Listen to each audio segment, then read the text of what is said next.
So, so just a little bit of introduction. We've got three people joining the panel.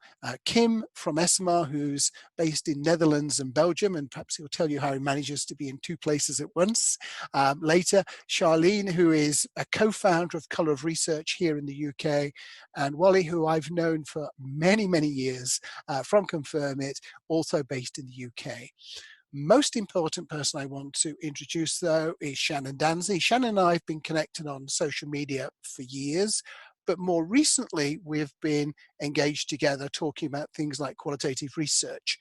And the stimulus for this panel really came from something that Shannon posted a little while ago about, I'm no longer going to worry about your feelings. And it was such a relevant insight, because with everything that's happened with Black Lives Matter and the associated issues, I've realized I've not done enough asking, but more importantly, I've not done enough listening. So with that, I am going to stop being one of the moderators. I'm going to hand over the mic to Shannon, and I'm going to be one of the listeners. So over to you, Shannon. Thanks for that, Ray. Good morning or good afternoon, depending on where you are, everyone. As Ray said, my name is Shannon Danzy. I am principal of Danzy Consults. It's an independent consultancy. I specialize in brand strategy and online qualitative research, and I'm based in New York, so way, way away from the rest of the panelists that are here today. I'm going to let the panelists introduce themselves in a second, but I did just want to talk a little bit more about what we're going to be talking about today. I hope you guys all did take a look at that article, the one that was called "White People, Your Comfort is Not Our Problem." And that's not meant to be a mean title. It's just meant to be that, you know, we've been through this before. We've talked about this before. None of this is new. The words that we're going to say, the words that are leaving my mouth right now, aren't new. The need for our voices to be heard as Black researchers also isn't new. And what else isn't new? That when you go into industry events, you don't see many of us. When you walk into your company or into the room with your client, you don't see many of us. None of this is new. We're glad that there is a spotlight that is being shown, and that spotlight is being shown, unfortunately, as a result of some very public murders, killings that have been caught on video, and that has driven the attention that is being placed right now. We are wielding our power to take advantage of this attention. We're not complaining. We're not arguing. We want to be heard. We want to see more of us in the industry. We want to see more of us entering the industry. One thing to note, it's not our responsibility to fix this. It's not our responsibility to answer all your questions. We will share our experiences today. We will share some of our thoughts. But it is up to you, the attendees, especially the white attendees, to take charge, to make changes, because you are the majority. You do still right now hold the reins to what's going on right now. There's something that Charles Blow, who's a New York Times journalist, wrote in an article recently. And I think it rings true for me, and I'm sure the rest of the panelists and any other Black researcher or Black marketer that is listening right now. He said that it is exhausting and infuriating and maddening to be forced to fight always for what for others is free. It enrages when you realize that you're still fighting the same fight that your parents fought and that their parents fought. It is an everyday struggle to neither fall into despair nor explode in anger. And if you take a look at that article, that is the impetus for this session. There is a mini story where the author writes how her friend had to go through many filters to be able to express properly, to express nicely, so that she wasn't seen as stereotypically angry Black woman, et cetera, et cetera. We shouldn't have to go through all these filters. And we hope that those who are attending today are listening, will listen, will be courageous and take action, will reach out to us, not to give you the solution, but to work with you to arrive at that solution. So with that, let's get started. So I will ask each panelist to introduce themselves. But while you're introducing yourselves, I want you to also answer this first question. This question came from a colleague of mine, Nikki Lavouille of MindSpark Research International, and she said, I personally would really be interested in hearing some of the, I really think this isn't happening in 20, but it is moments that I think really drive home both how pervasive and complex the issue is, but also allows the audience to envision solutions themselves, which is the main point of why we're here today. So as you introduce yourself, could you also share a story of a time that you personally experienced racism and discrimination while you're working or someplace else in the industry or adjacent to the industry, such as marketing? And just quickly tell us what happened and what impact did it have on you? And I will start with Charlene. Hi everyone, coming today. So I'm Charlene Adamah. I currently am a senior key account manager at Bilendi and also a proud co-founder of Colour of Research Core. So we're trying to tackle the lack of diversity in the research industry, so quite fitting that I'm here today. I've been in research for quite a few years, too many to name, and it might sort of give away my age if I do, so let's just say many years. And an industry that I love, but I feel a little underrepresented in. So I think this question for me is a little bit tricky, probably just because I'm not afraid to speak my mind. And for that reason, I probably am not confronted with covert racism. So I've had to deal with microaggressions in many different cases. So from people returning from holiday or summer approaching and them saying, oh, I'm almost as dark as you, Shah. Or people wanting to touch my hair when I'm rocking my curls and not quite understanding why I don't appreciate it. Prior to getting married, my maiden name was Douglas. So I've definitely witnessed the sort of visible shock because that name is not really ethnic. And people have met me in person and just not expected me to look, you know, the way I do. They didn't expect to meet a Black woman because I'm well spoken for a Black woman. But there's probably one experience that I've had that didn't sit right with me. So in a previous life, not in my current position, we were preparing for an event, doing a rundown of who would be in attendance, and the event was to be held at a really nice London venue. One of the, basically doing a rundown of, like I said, who would be there, and one of the attendees was named. A colleague said, so is that John Doe from X company? I can't see him in the venue, he's a bit ghetto. So from me looking at the attendee's name, I could tell that John Doe was Black. Another Black colleague of mine sort of heard that and complained. I've met the person since, and I mean, he's not ghetto. What even is ghetto? But he doesn't code switch. So he doesn't change the way that he's speaking to fit in with other people. And then he was therefore given the label ghetto. I wouldn't call the person that made the comment racist at all. I've known him to be a nice guy, but that kind of bias isn't acceptable.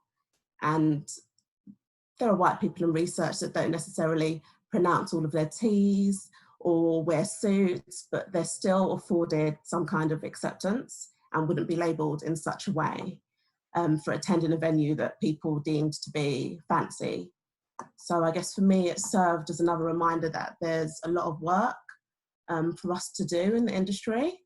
Our industry is very relaxed, and still something like that can happen.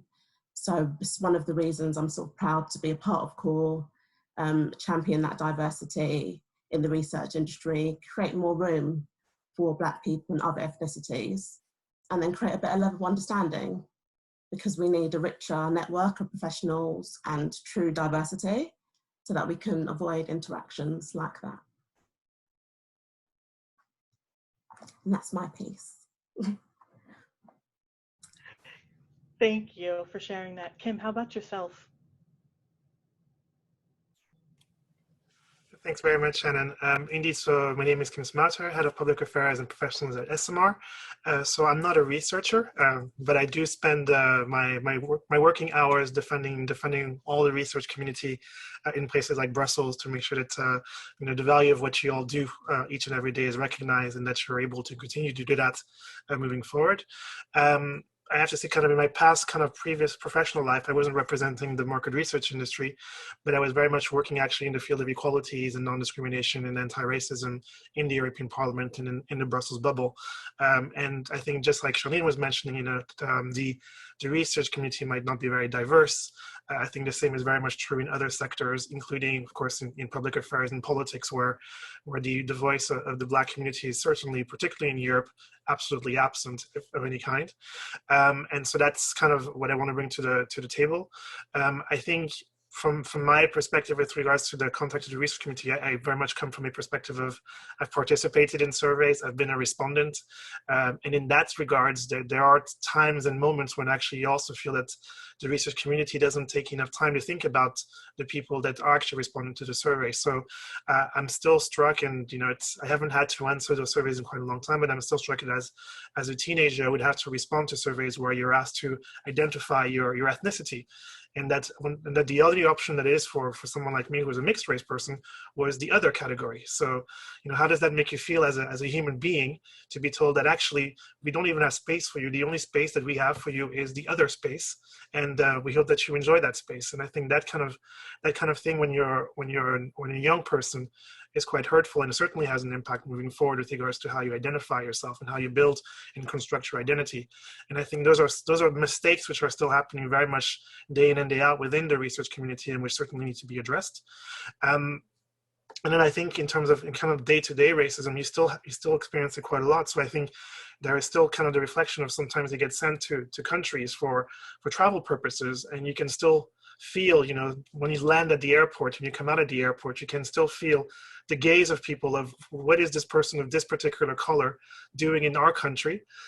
You still have the whole question about, are we Europeans or are we not Europeans? Are we Africans or not Africans? So those kinds of questions, and I think just as Shannon was mentioning in her opening remarks, that are questions which our parents had to deal with, our grandparents had to deal with, our great-grandparents had to deal with, and yet we're still having to deal with these questions as to whether we are even allowed to belong in the countries that we live in. And I think I'm very much looking forward to those types of things. And I think the research community has a really strong role to play in making sure that we actually recognize the impact, we're able to measure the impact, we're able to report on the impact, because that research is certainly missing. Thank you. And Wale, how about yourself, your introduction and a personal story? Yeah, hi, thanks everyone, and thanks Shannon for the introduction. My name's Wale Omiyale. I'm SVP at Confirmit. I've been with Confirmit just over 20 years now. In my previous life, I was, my background's in law and banking. So I haven't always been in the market research industry. Confirmit, as you may know, is a technology company as well. So I wouldn't really class myself as a researcher, but I'm much more in the technology service side of things. I think as a Black man working not only just within market research, but also within IT, I think my experiences have been pretty similar to those of Kim and Charlene. I think coming into market research, with a background in law and banking, I found market research to be a much more sort of like liberal, open industry, and to that extent was slightly shocked by some of the things I experienced, especially when it came to sort of like working internationally.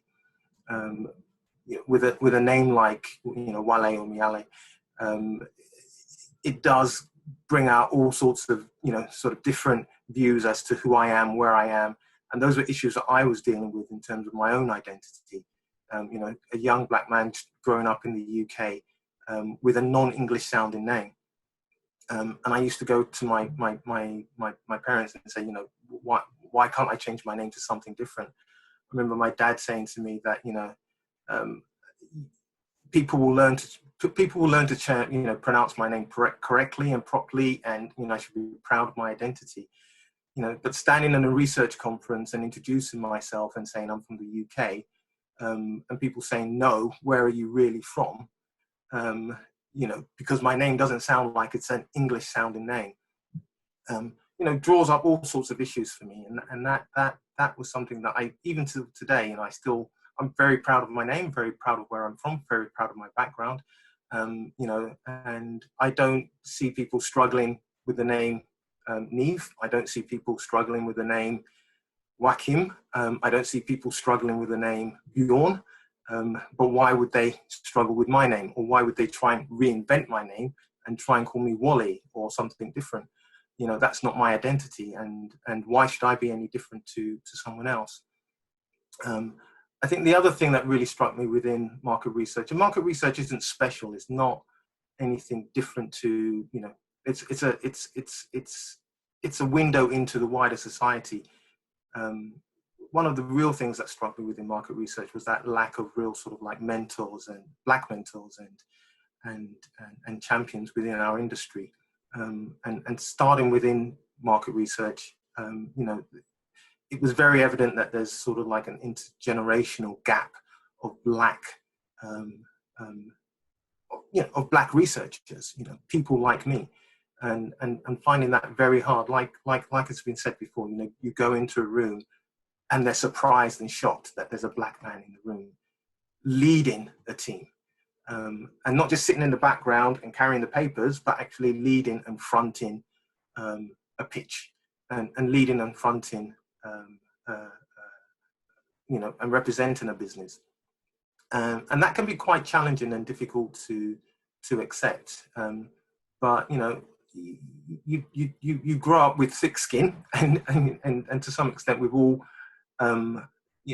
been weathered to that extent. But I think it's more important that we shouldn't have to deal with these issues. We shouldn't have to deal with this indirect racism, as they would call it. You don't necessarily need to be a racist to say racist things. You don't necessarily need to be a racist to be insensitive to racial issues. And I think those are the things that I'd like to explore and discuss during this session. So as you guys each shared your stories, what I found was interesting, you guys would use verbs, it's frustrating, it's difficult, it shouldn't happen, but I didn't get a true sense of your feelings about those experiences. So can you guys better articulate for me? So Kim, when you talk about having to check the other box, what is it that you are really feeling? Charlene, when you're talking about when your name was your maiden name and people didn't expect you, what is it that you truly feel? Can you guys put into words what those feelings are? And then one of you guys can start. I think it's kind of, so in terms of the, you're the other category, right? So you're unimportant. You're not important enough to even be given the consideration of being given an option to actually identify yourself in what is actually appropriate to your person. So I think, and you feel that, the topic of systemic racism, the topic of racism is always kind of, it's a nice to have conversation. It's never important enough to be discussed. And it's always something which is unimportant, and it's only if everything else is solved, then we will have time to discuss this particular issue. But if you bring it up, you're actually bringing something which is not important. It should be discussed at a later stage. And I think this is a topic which we always have, and you can see it, and it's not just in the research community. It's in all the sectors. It's always a secondary issue. It's always an issue which we can address at a later stage. And of course, it makes you internalize this feeling that you're not important enough to have the conversation, and that your feelings aren't important enough to be considered because everything else is more important than those issues. And I think it's why you feel that, it's why there's this kind of very motor reaction to everything that happens as a result, because if we don't shout, then this will even be more ignored than ever before. And I think that's certainly my emotional reaction to everything. And it took me quite a long while, kind of when the Black Lives Matter happened, it was kind of like, okay, well, here we go again, it's going to happen again, and we're going to have a little week of discomfort, and we're going to try to pretend that we want to change things, but then the next thing will come, and then we'll start ignoring it again. And I think that's also kind of what I think a lot of people within the Black community also have this kind of You know, that kind of feeling of, we've tried so long to bring these issues to the forefront. We've tried so many different ways to bring this to the forefront, and yet things don't change. And yet we have, again, incidents, and yet things don't change. So this feeling of powerlessness, this feeling of being ignored, this feeling of these issues not being important to everybody else, and as a result of that, having to internalize and to swallow these emotions rather than expressing them and feeling that there's somebody on the other side of the line who is willing to partake in the human feelings and the human pain that you're experiencing. Yeah, no, I completely agree, Kim. And I think for me, one of the more upsetting things about it, so using that as an example, when my surname was Douglas and people wouldn't expect me to be a Black woman, obviously with the surname Adamah now, they can sort of get a feel for the fact that I may be ethnic. But it's just, the frustrating thing for me is probably the fact I'm so used to it. And why should I be so used to that? It's upsetting, it's frustrating, it's annoying, it's something that needs to be changed, and that's why we're having conversations like this.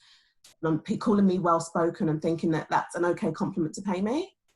You wouldn't say that to a white person. You might use it to describe them, but you wouldn't use it to compliment them. You may say, yeah, oh yeah, she's really well-spoken, but it wouldn't be like, oh, well done, you're really well-spoken. Why can I not be? And yeah, we need to move away from that and stop sort of making excuses for it.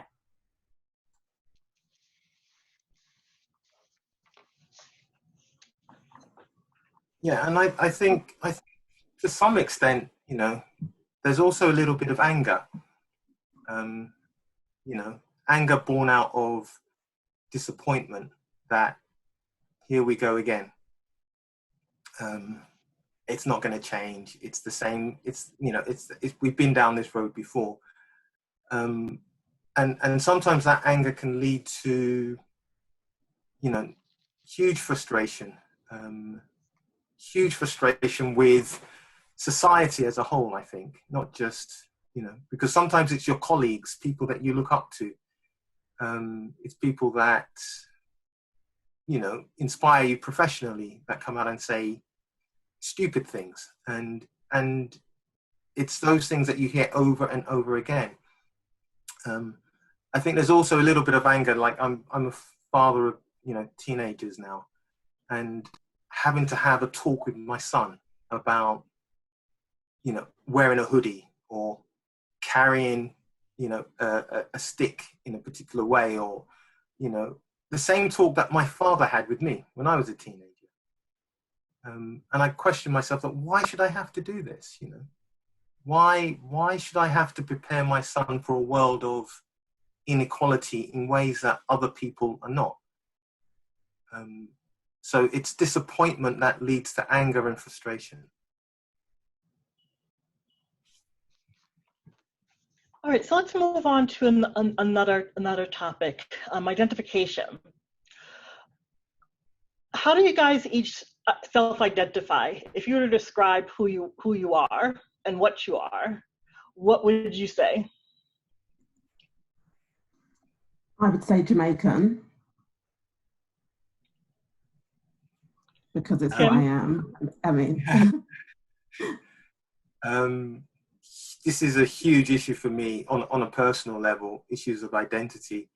I really struggled with this as a young teenager, and maybe into my early 20s, in terms of, you know, I'm Black, you know, I have African descendancy.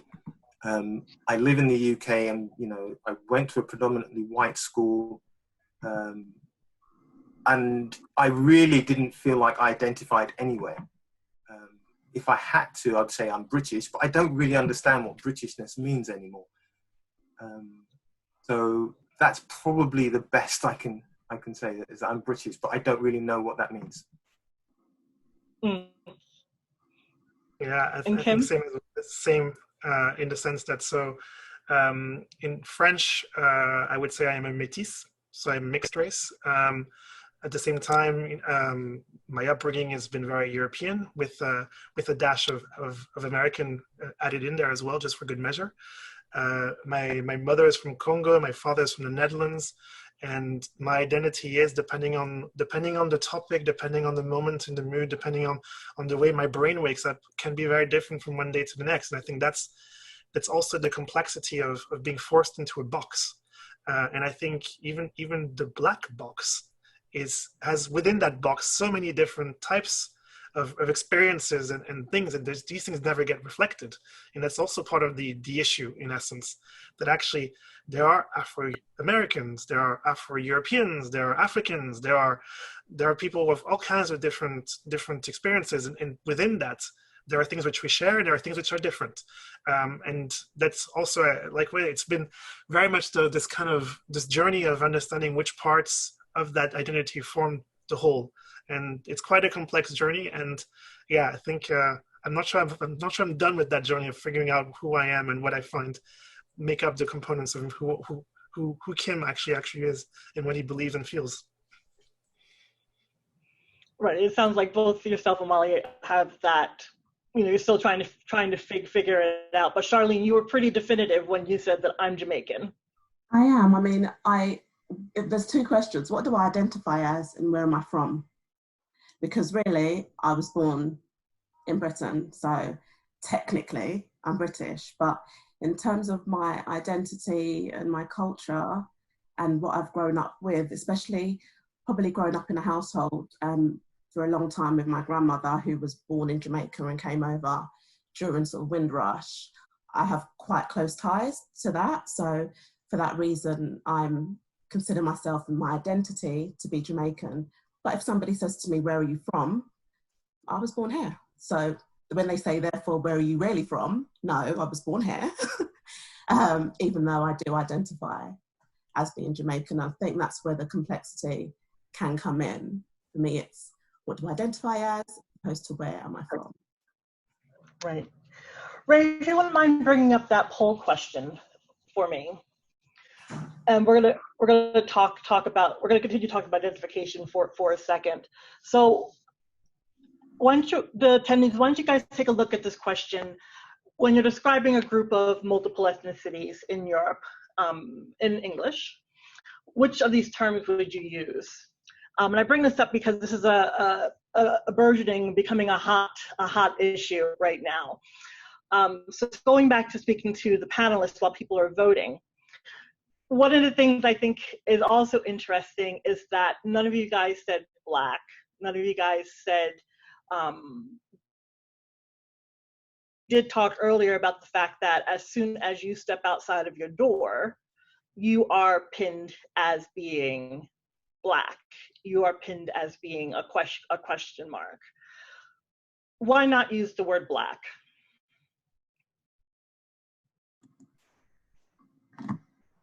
I mean, I personally, on a grand scheme of things, do consider myself to be Black, but we're not monolithic. So within, as Kim touched on earlier, within being Black, there are so many different cultures and experiences and the way people identify that if you really are talking about identity, it can sometimes not just be as simple as just saying Black.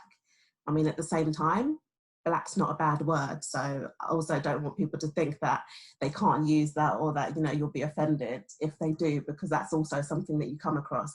Somebody wants to describe a colleague and then they will, rather than actually just saying they're Black, they'll use every other thing they can think of to describe them rather than just saying they're Black. That funny guy, the one that, the one that I went to the shop with no, just say the Black guy. It's completely fine.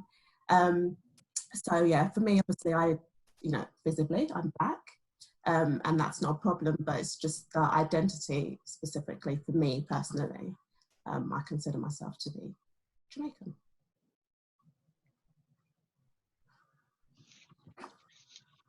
Ray, is that poll working? It's working and people are still slowly voting. So there is time for a few more people to vote. Sounds good. So yeah, if you can show us the results when you think it's an appropriate time, that would be great.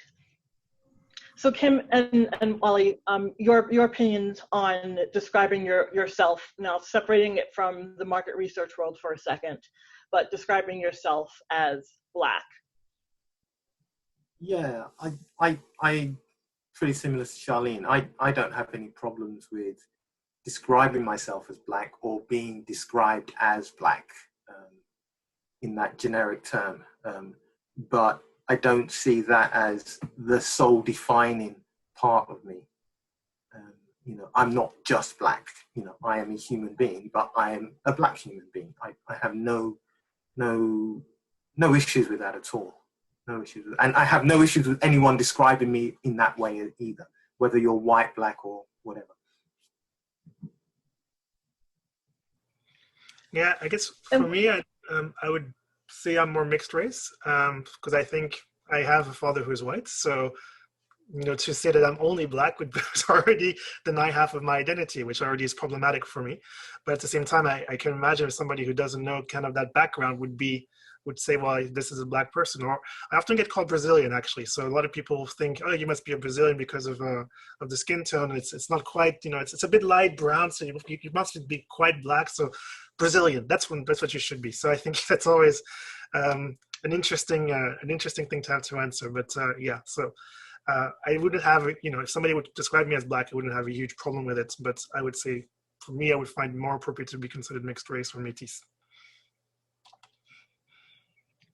So let's bring this into the research and insights world. What is the proper term? Because when I talk with you guys, So I'm just checking that you can see the poll on the screen. Yes. Super. Okay. I can see it. Sorry for interrupting. That's okay. So let's bring the discussion about ethnicity and identifying what that ethnicity is into the market research world. So there's multiple ways that are being used. What should be used? Like, what is good or what is wrong about using BAME?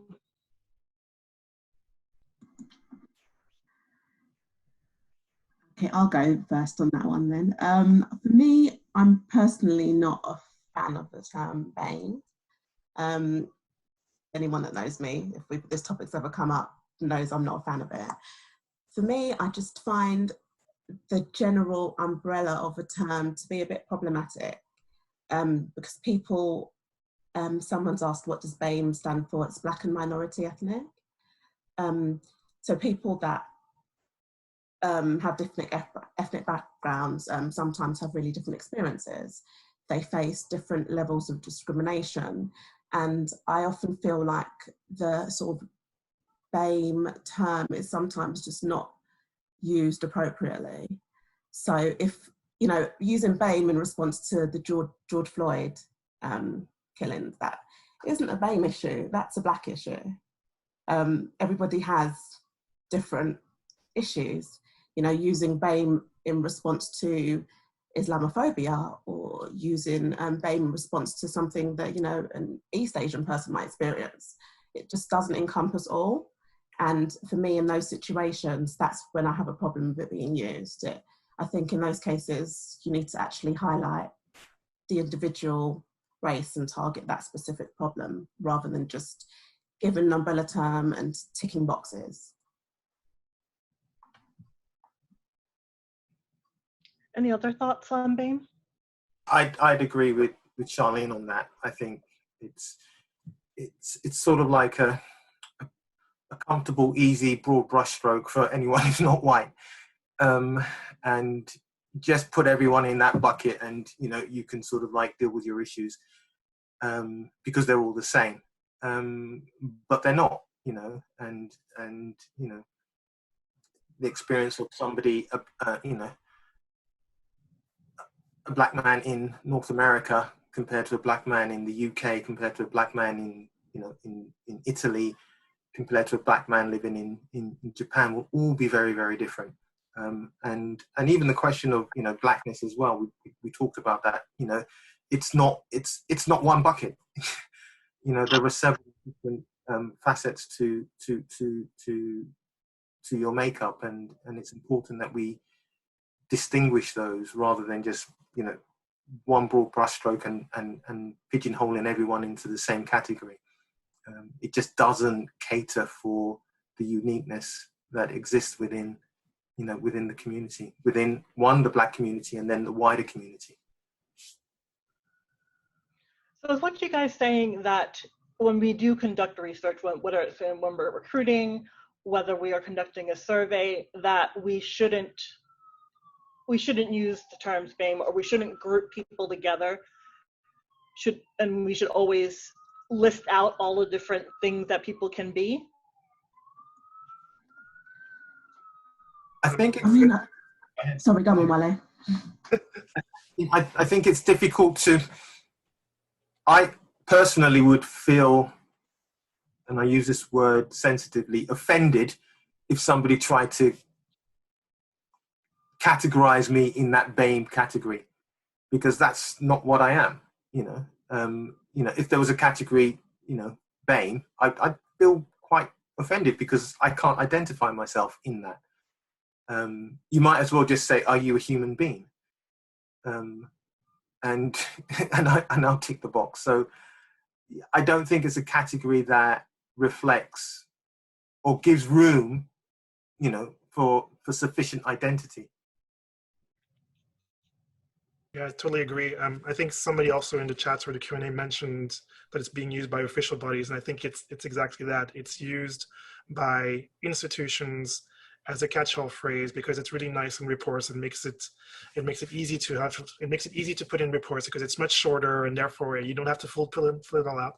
But I think particularly if you're using it in the research context, it introduces a barrier. It really highlights the fact that you don't consider that particular group to be sufficiently worthy of the reflection necessary to actually capture the diversity within that group. So it's kind of it's political correctness, but used in the wrong way, and used in a way which actually probably disservices what you're trying to do by asking the question to capture the perspective of those people which are so important to the research. If they are, then I think a bit more reflection, it could be really useful in this particular space.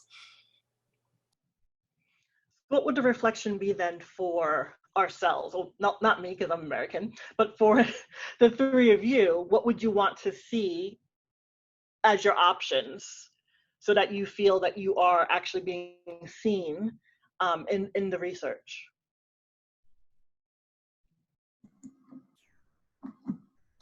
I think for me personally, it depends on the subject, and it not being just a one size fits all. And I think that's the issue a lot of the time. It's just that term used to cover off everything and to be seen to be doing something or addressing something. But actually having considered research where if there is a topic and you're thinking about a specific group of people, you address that group of people and you focus on those and name them appropriately. Just using BAME in general, it just doesn't really cut it, and a lot of the time it falls short. There are obviously cases where, you know, you may be in an organisation, and for example, the work that I do with CORE, that isn't just to do with Black people, that's to do with various people from different ethnic backgrounds, and that's the term that we probably use because we know that within those groups, we all have unique struggles and issues. So we'll tend to say people from various ethnic backgrounds or ethnically diverse people because it is to do with diversity. It's not just a BAME group of people who all have the same issues and all want the same thing. It's different and it's complex. So I just think it's important to consider that.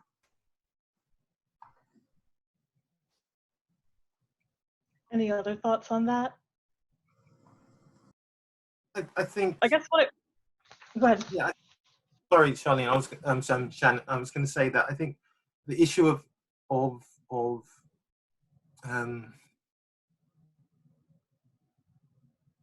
race in a survey itself is you know almost a questionable topic. You know, I can understand why you know a supermarket chain would be interested in understanding the ethnic makeup of a particular, region, because that will affect the types of foods or, condiments that it supplies in its store. But if it's around a question of what kind of car do I want to buy, does it matter? And that, so it's almost like a loaded question. Is it a question that's there because historically we've always asked, racial background or racial tendencies? Does it actually add any value to the research that you're conducting? Is it that important? Is it relevant? And so that would be my first question, is that, why are we asking this question in the first place? Does it have a place in the research, or does it actually deliver any real insights? Does it add any value? And if it doesn't, then don't even bother asking. And I would say maybe I don't think the three of us would have a one size fits all answer to the question as well. And I think you can hear that. I wonder whether this is actually, if there's kind of homework for those who are attending this webinar to take away.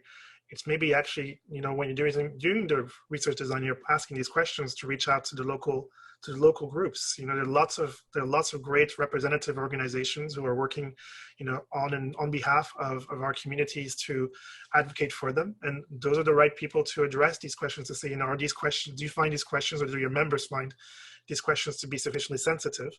And to be aware that, as Wale was mentioning, there are different national realities. The experience of a Black person in France versus the experience of a person in Belgium versus the experience of a person in the UK are very different. And also the ethnic makeup within each of those countries is very different. And having that foresight to actually research what those communities might be within those particular national communities, and to reflect that in the survey, can only increase the inclusivity of the survey, and also the sensitivity by which you demonstrate that you actually care enough to actually do your research, rather than just assuming that whatever is being used by one institution must therefore be the right one because the institution must have done the research.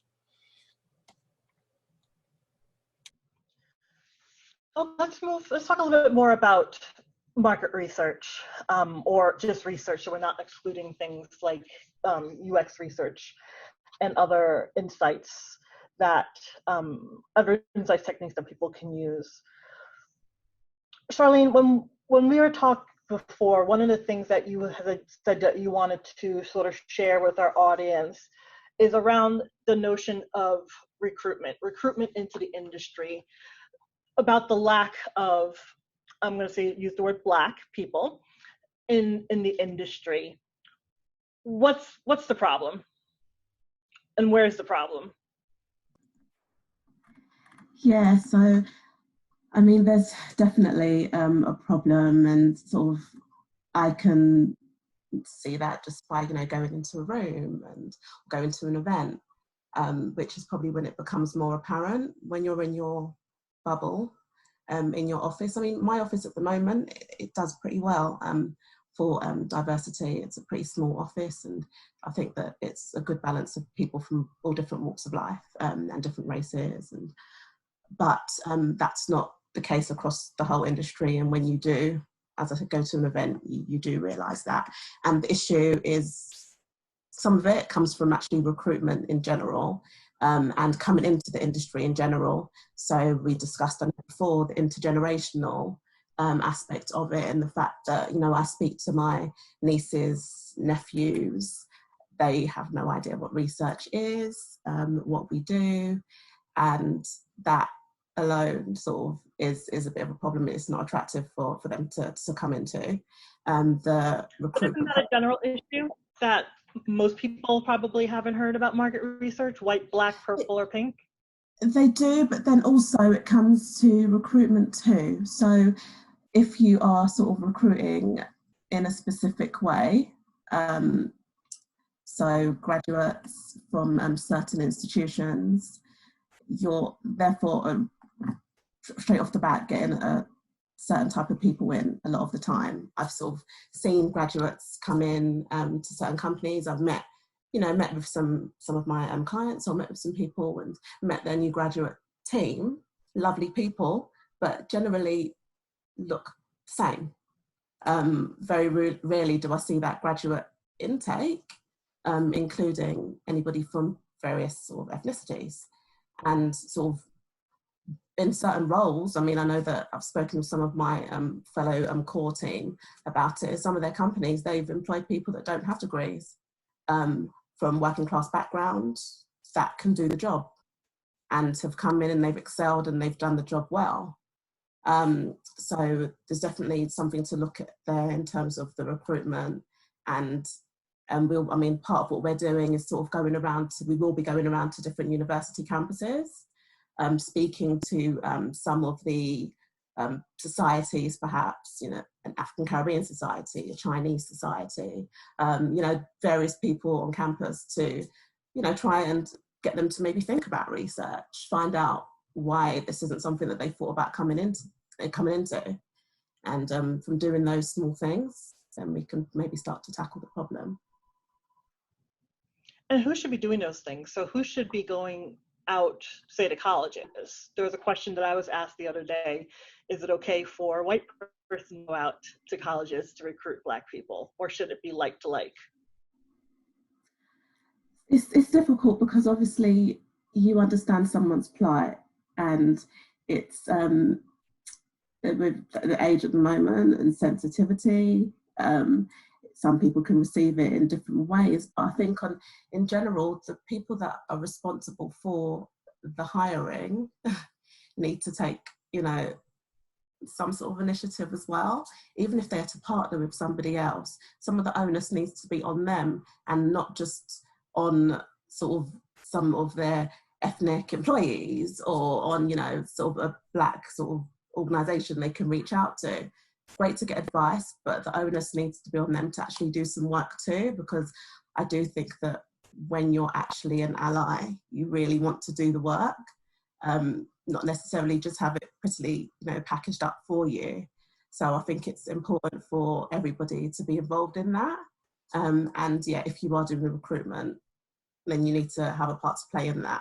That is also a part of the problem, because a lot of the time the recruitment, because as we've spoken about, there aren't that many people in positions of hiring that are Black or from different ethnic backgrounds. So for that reason, a lot of the time that bias does come into play, whether you realise or not, and you sort of hire like for like. They've done studies where they've looked at CVs and the response to CVs based on people's names.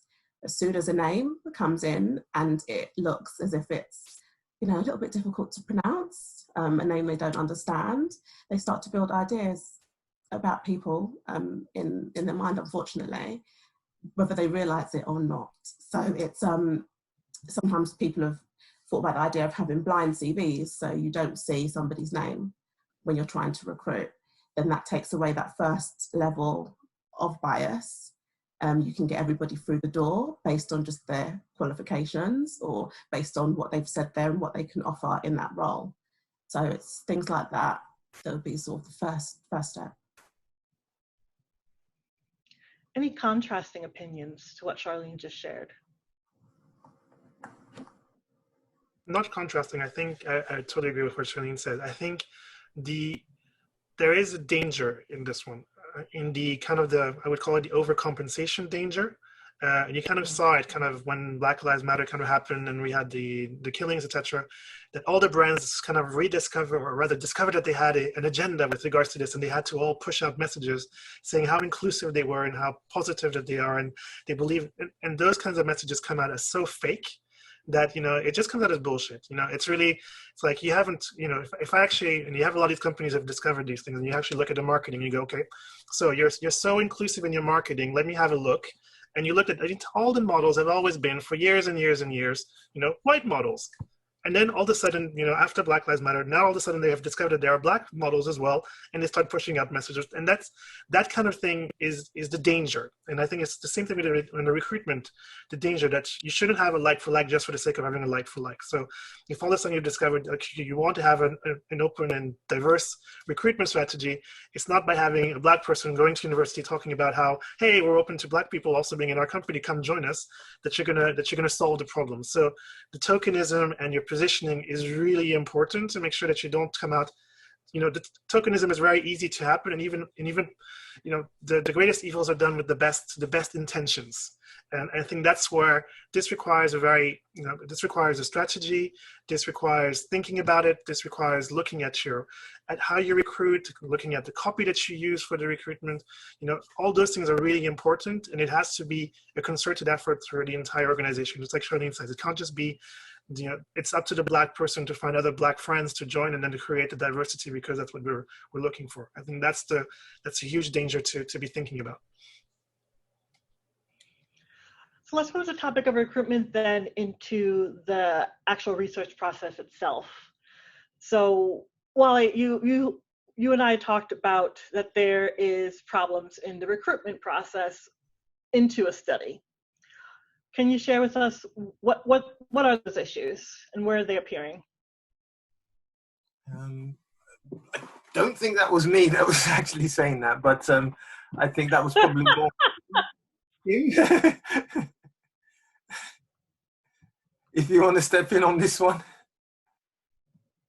Yeah, and I think we kind of covered that already before. I think it's the whole question around identity and race, and I think indeed, those questions might seem innocuous to a researcher or might seem quite bog standard, but you kind of have to realize that behind those questions, you're asking things that you might not even be aware that you're asking for. By forcing someone to identify themselves, you're already asking them to go back into their history, their personal history, to determine what, that those types of things. And it might not seem that that's what you're asking for, but essentially, when we get asked, where are you from, there's a whole lot of things sitting behind that question, which we're aware of, you're aware of it, and therefore it creates potentially barriers to participating in the research. It brings me to kind of a personal story to kind of give you another context. My mother always told me, it's really interesting to see where Black people choose to go to restaurants. And actually, perhaps it's also specific to Belgium, to the Congolese, but the Congolese would always pick restaurants where other Black people are located, because they can see that restaurant is actually willing to be open and therefore to be inclusive. And I think that's very similar. The questions are very similar. They signal as to whether you're truly open or not to having the information from the person that you're asking for.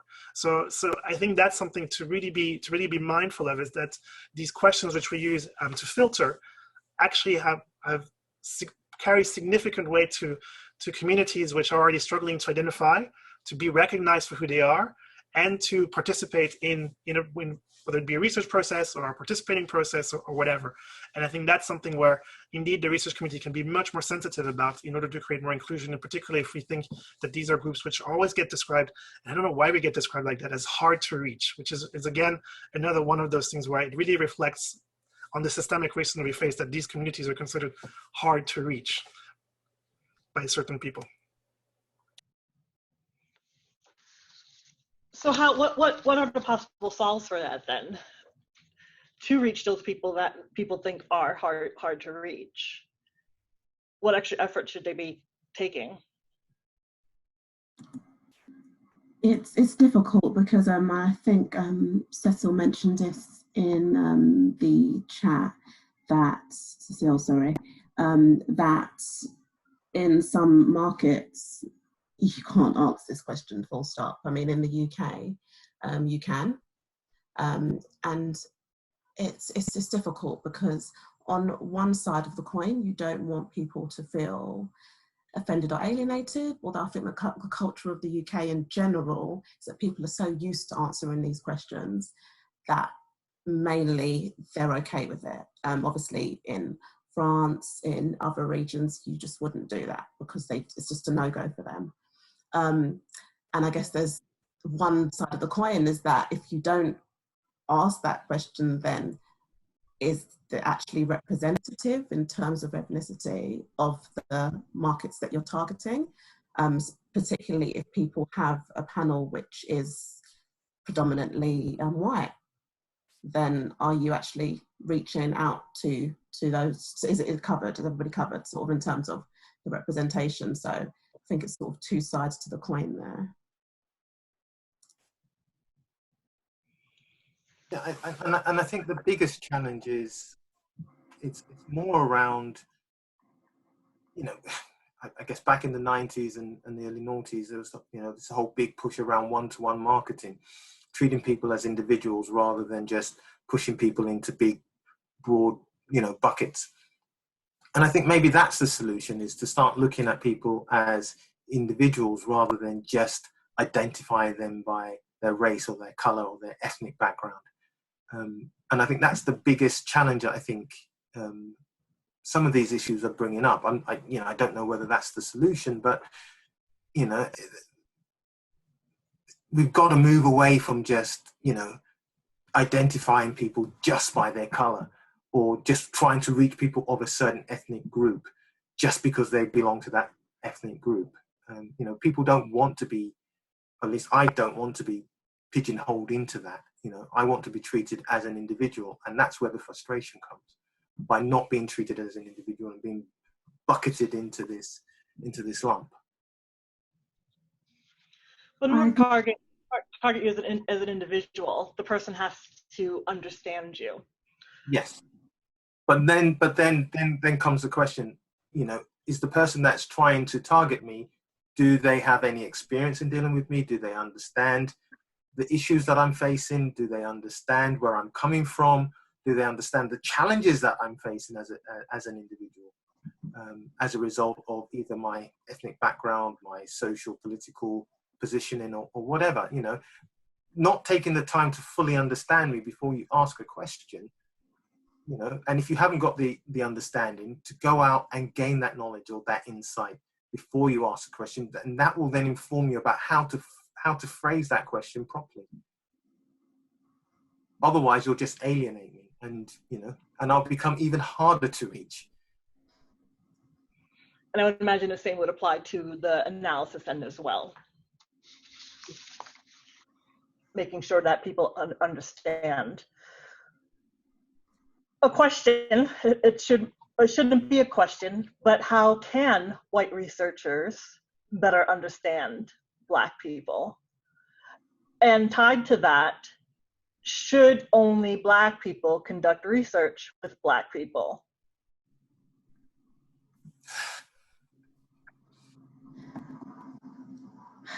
It's difficult. Long silence there. Huh? We're all thinking.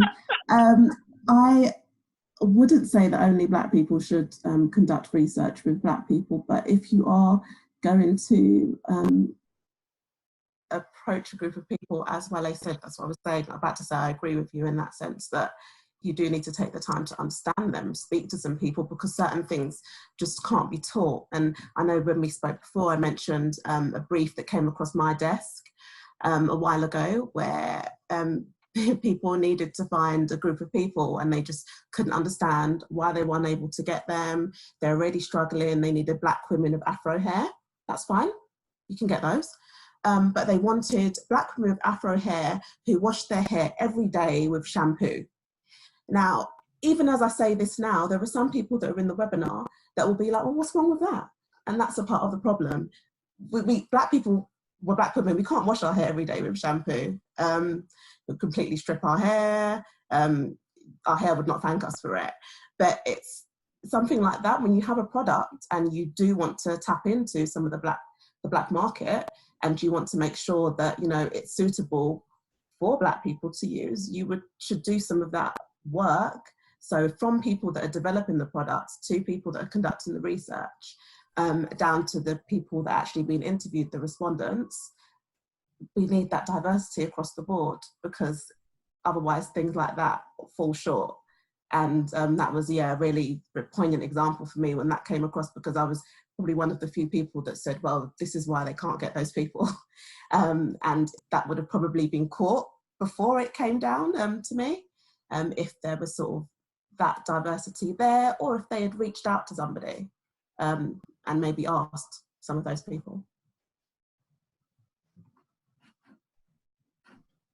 Yeah, so it's not linked to the research community, but I've been engaged in a very similar exercise in the political movement that I'm a member of, where essentially they were issuing some pretty well, they thought it was fantastic responses to the whole Black Lives Matter, and I was highlighting to them, well, first of all, it didn't reflect on the fact that Europe also has a problem with these issues, that actually it's coming off as very paternalistic and those types of things, and that there's a big problem with the way you're responding. And so as a result of that, we went through the whole process of, okay, so how can you actually build a response which is actually a true ally response, as opposed to just a tokenistic response of, I feel outraged about these things. It's horrible that these things are happening, and if only we could pray and we could fix it, then it would be great, which is really not what we're looking for. We're looking for actual concrete responses. And essentially, in the panels that we organized, we came out with essentially 3 pieces of advice to anybody who wants to be a true ally. The first one is very much around the concept of listening, actually. Just listen and actually, connect, read up on the topic, read up on there's so much that's been published about these. Like, it's not as if we've just discovered this topic. We've all been working on it for decades. There's lots of information about the Black experience in all of the countries, and the experiences and the emotions that the communities are going through, the pains that they go through, and those types of things. So listen, explore. The second thing I would say is to connect. As I mentioned, there are lots of Black community groups out there who would beg to have connections with the research community, because actually they're looking for your expertise as well to help express, what the Black experience is like in their communities, in their countries, because it actually can be really useful for them to empower them to do the work that they have to do, which is, as we know, is so crucial in this day and age. And then the third one is around empowerment. And I think this is, again, where the research community can actually be really helpful allies in actually helping to capture what the Black experience is, and actually helping to express it, and also to measure it. Like we mentioned, in certain countries, it's not allowed to ask the question of race, which can be useful in some ways. The intention comes from a good intention of actually creating a society which no longer sees race. But as we know, that is not the case today. And so as a result of that, we actually lack information and we lack research about what else is actually happening. So I think for me, kind of the listen, connect, empower is certainly a way to get out of this issue. And actually, the more we listen, the more we understand, the more we are sensitive, and the more we are aware of the potential pitfalls. And at the same time, I think there is a really strong role that the research community can play, a much more proactive role than it has in the past, in connecting with this movement and in helping this movement to actually get its messages out, and to prove that its message is not just, a bunch of people which are angry, a very tiny minority, but it can actually show that it is actually, a huge experience by many people worthwhile for consideration. Well, that's a good transition. The listen, connect, and empower. I think those are 3 very important ways that whites in the insights and research industry can be allies to Blacks. Are there any other ways that you would suggest for white people to be better allies in the industry that we operate in?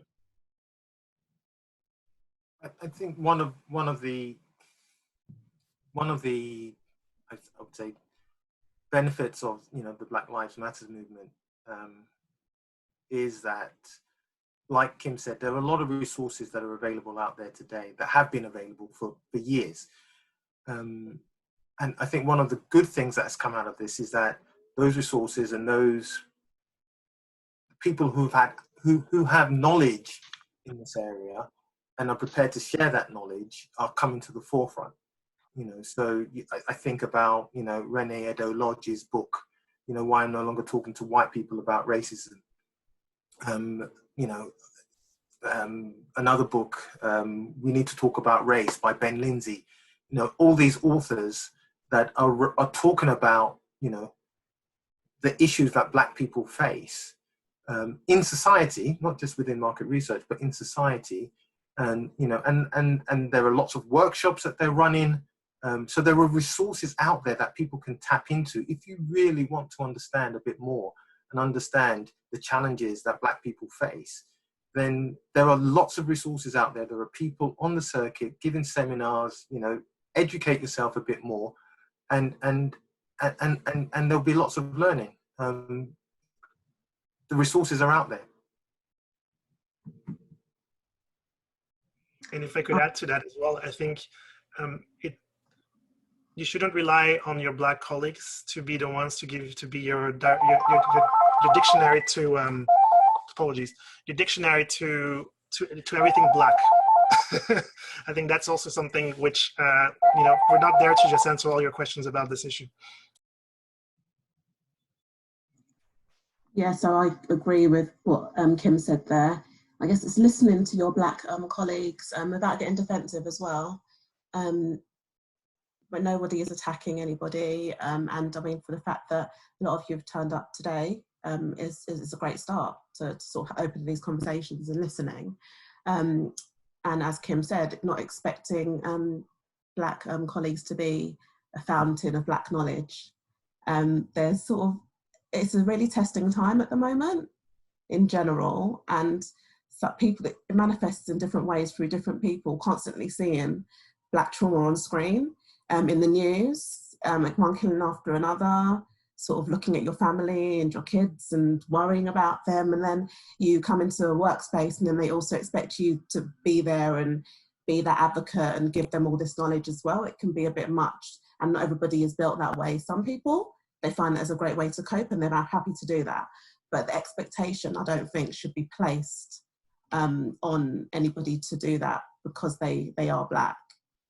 So yeah, doing some of the work yourself, and Wale gave some great books there that people can read to sort of get started. There, we've had some, with CORE, we've had some great organisations that have connected with us that, are really sort of interested in becoming allies and seeing what they can do better within their organisations. So not just sort of paying lip service, but actually trying to do some of the work, and the more people that do that, the better. So before we move to questions, what advice would you give to Blacks who want to get into the industry, and advice to Blacks who are already in the industry but are utterly frustrated because of the microaggressions and other things that they're experiencing?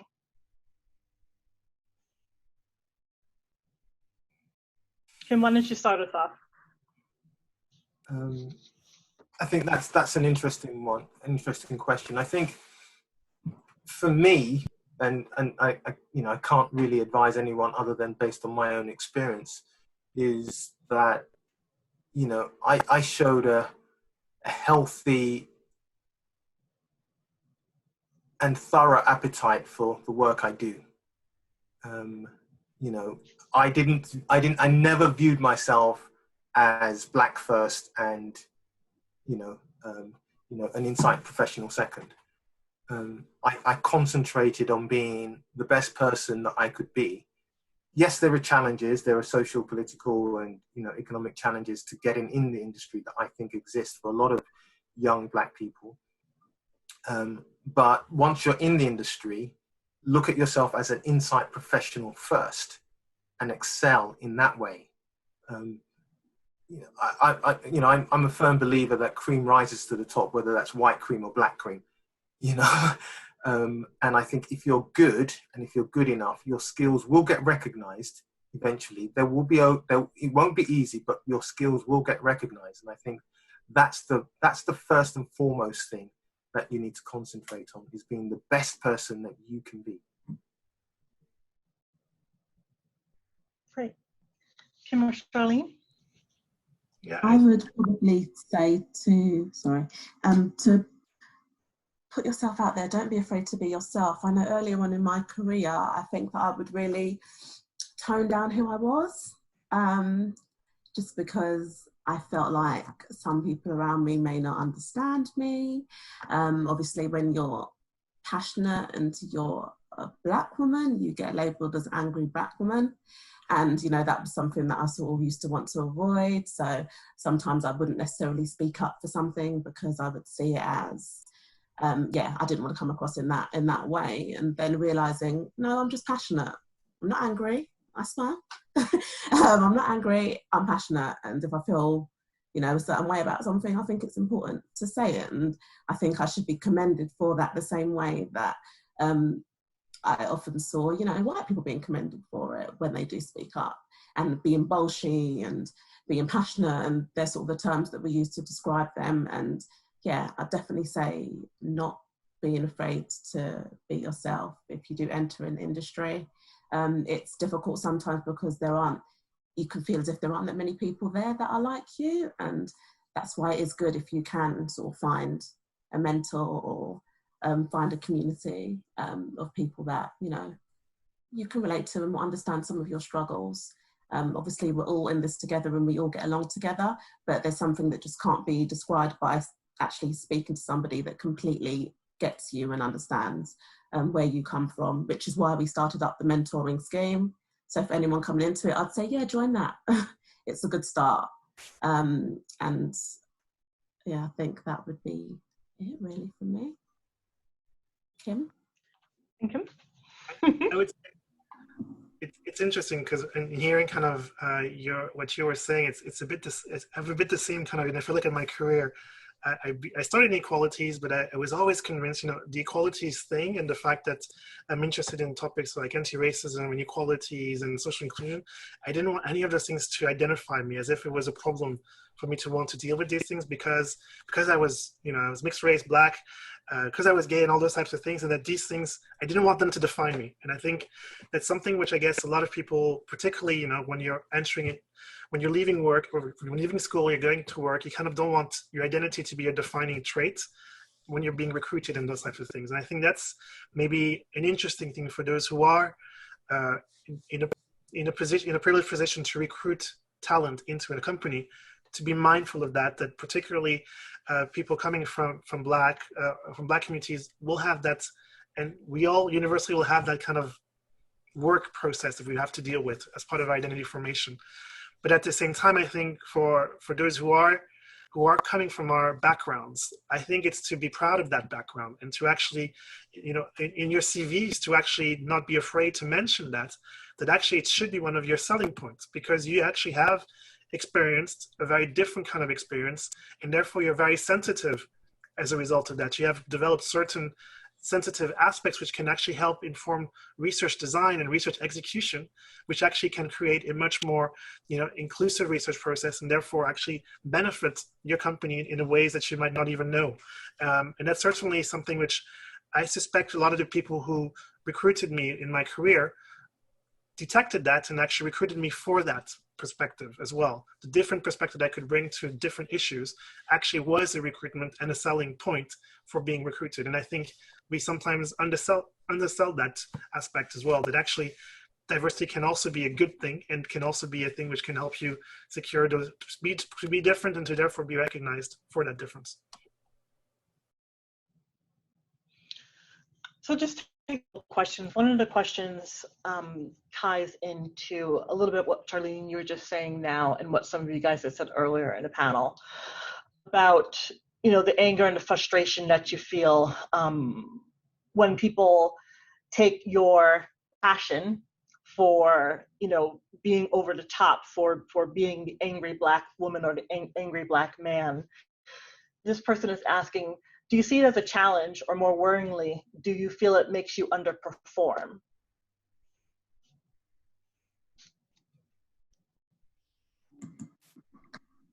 I think in the past, personally, when I was suppressing certain elements of my personality, I probably was underperforming to a certain extent, because I wasn't being my true authentic self, and I probably wasn't putting across, you know, every idea that I had, or perhaps sort of every counter that I may have within an organisation about something that they could be doing better, for the fear of wanting to come across difficult.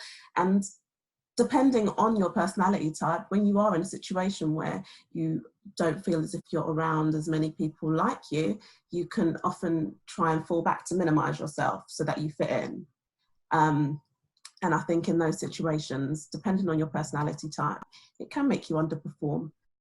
Other people can work in the opposite way, I think, and they can use that as a push to sort of be better and to be more out there.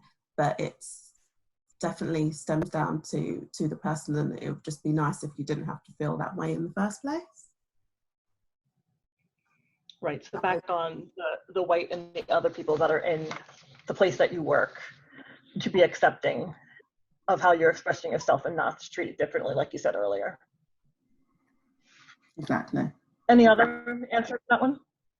Yeah, I think I've always, I mean, you know, coming from a Nigerian household where everybody talks loudly and shouting is you know, an expression of endearment, can often come across as Charlene mentioned, that, you know, as the emotional black man, you know. It can be quite challenging, but, you know, that's my personality, that's who I am. Sometimes that's when I get my best work done, when I throw myself into something 100% and allow my personality to come out. And I think the fact that I am authentic, I am real, sometimes I am too loud, sometimes I am too emotional, but I'm expressive, and I find it helps in terms of, you know, having that family sort of background where you're supposed to explode and tell people what you think, and, you know, that's, I wouldn't say that's just a black cultural thing, you know. It's probably more it's not just an ethnic thing. I think it's much more of a sort of like a personality thing, but the ability to allow my personality to come through without it being labeled is important. You know, I shouldn't be labeled in a particular way because of my race. I should be labeled in a particular way because of who I am. And I think, you know, those assets, you know, have steered me well in my career so far, you know, and I don't want to lose those. I've probably toned things down a little bit as I've got older. But I don't want to lose that asset, because that's the authentic me, you know. I don't want to become, you know, the quiet, non-emotional, non-verbal person, just to be able to conform or just to be able to fit in, you know. And I think, you know, we should be true to ourselves, no matter what we are or who we are. Okay, so taking a look at time, if there's any questions that we didn't answer, Ray and I will make sure we pass those on to the panelists and get those answers back out to the group. I just want to, before I turn it back over to Ray, just to thank our panelists for sharing their thoughts, and being raw and open to share their feelings and their experiences. I also just want to encourage people to check out CORE, which Charlene was one of the co-founders of, this Color of Research. And you can find that at colorofresearch.org. And for any Americans like myself who are listening, that is the British spelling of color, not C-O-L-O-R, it's C-O-L-O-U-R, of research.org. So whether you are, whether you want to call it a person of color, or a non-white person, or definitely check that out. But also for the white people in the audience, do check that out, do support it, do sponsor it, do get involved, because as we've been trying to point out, it's not just us who are going to fix the issue, it's all of us. For those in the US or North American market, there's another organization you can check out. It's called insightsincolor.org. And then also for any Black colleagues that are listening, the QRCA, which is the Qualitative Research Professional Association, which is global, they have monthly a Black MRX chat for Black people in the insights and research space to come together and support each other and have that sort of safe space, especially since we don't always get to see many of us in our day-to-day. And with that, I'll turn it over to Ray. Thank you so much, Shannon. Thank you so much, panel. Fantastic session. A lot for me to go away and think about.